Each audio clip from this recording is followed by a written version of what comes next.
force policy is in the process of being amended. I had it get together. It was scheduled. Unfortunately, it happened 3 days after this event, but it was scheduled before that. The purpose of that event was to explain that this is the first time in the history of New Jersey and maybe the country where the public can actually directly participate in the drafting of a use of force directive, which is what law enforcement relies on. And you can go to the Attorney General's webpage, and there's a portal, and you can actually put stuff in there. So you could actually describe what you just did to me and say, I consider that to be a chokehold, and that should be considered. And that will go right to the Attorney General's office, and they're in the process of rewriting the use of force directive.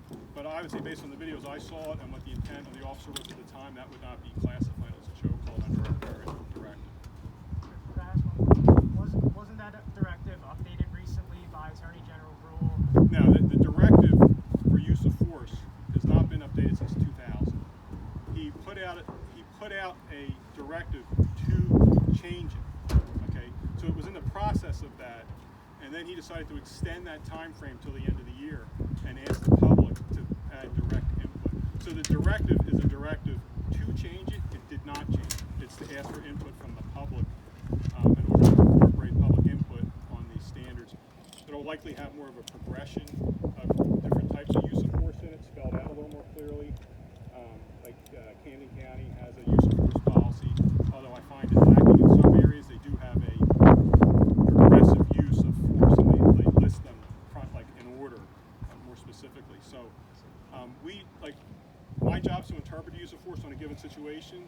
I can't determine what the acceptable use of force is. I have to rely on the directive. So all these directives are on the Attorney General's webpage that's been issued. You can search them, and for all different topics. But I would suggest anyone here, you obviously want to contribute to this process. So I strongly suggest you go to the webpage and see how you can participate in that. So from Indivisible, we have a question. What conversations are you having with your officers about the incidents of police brutality around the country, Chief Regalbuto, and about race?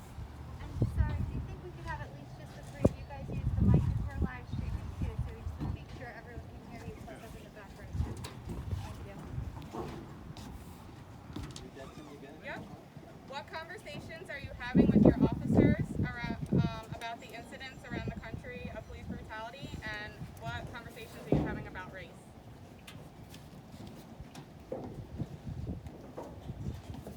Specifically to, I don't know, is it on?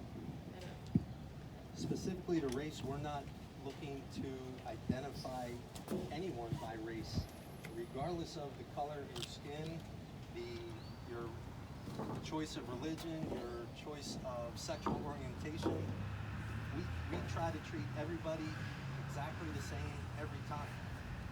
So I think most police agencies are doing that. Having been from Wildwood, I don't believe that to be true. So do you think that you should be having conversations with your officers about race? And again, I'll stay with, we treat everyone exactly the same, regardless of their skin tone, regardless of their sex. That's not true. But, I mean, It is a lie. I have no reason to lie to you. Yes, ma'am. My name is Teresa Campbell. I taught at Wildwood High School. Didn't mention about the thing that happened to my son. He was on the boardwalk. He was discovered and a predator. They were stopping a fight between I just can't hear you. I'm sorry. They were stopping a fight between two white boys, and they got harassed. My son, I ended up taking him to the hospital because he had a deep cut on his leg because one of the officers shoved him into the metal bench up on the boardwalk. Okay. And the crowd was trying to tell them that they were stopping the fight. So I can't agree with that. Okay. I appreciate that. I don't know when that was or if it was reported. I can't speak to it because this is the first I've ever heard of it. So. Yes, ma'am. Sure. I don't think you represent Wildwood, and we know that you speak very well, Prosecutor Sutherland, on white privilege, and we appreciate, the things that we've heard you say before.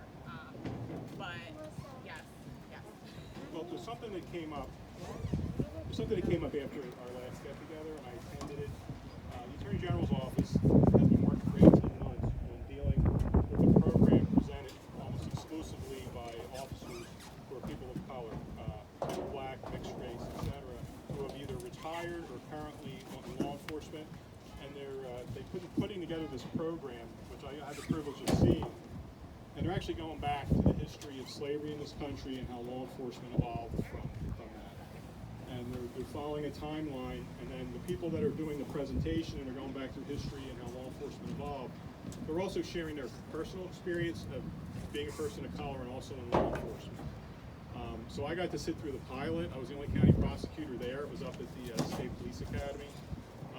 That's supposedly going to get released in September, where they're going to go around the state and do this program, and every member of law enforcement is going to see this program. What I don't know is if the people that actually presented it when I went there, if it's going to be the same people or they're going to train other people, because it's much more compelling when someone goes through history to then share their background. So for instance, they had an officer who just retired after 25 years, whose father was actually incarcerated most of his childhood. His father's African American, his mother's white, and he grew up in poverty and then went into law enforcement. So he approached it from one angle, and then there was another African American male whose father was an FBI his entire life growing up, so he grew up in a law enforcement family, so he shared that part of it. So all these people have come together and put this program together, and that's going to be presented to every member of law enforcement throughout the state of New Jersey, probably implemented over the course of this coming year. Can I just acknowledge, I'm trying to make it nice without, I think it comes off disrespectful and dismissive to not acknowledge and own the fact that racial profiling is real, and it happens, and it continues to happen throughout the county and here in Wildwood. It's just, it's dismissive to say that you don't discuss race in a police department, particularly in the climate that we're living in right now. It's just, It's like being an alcoholic. no one here can say that we all have a little bit of bias in us when we see a certain person, a certain color, a certain religion, whether they're Muslim, whether they're black, whether they're African, whether they're white, whether they're Spanish, whatever they are, depending on where you're at and what's happening, you have a little bias. It's in you. It's in us.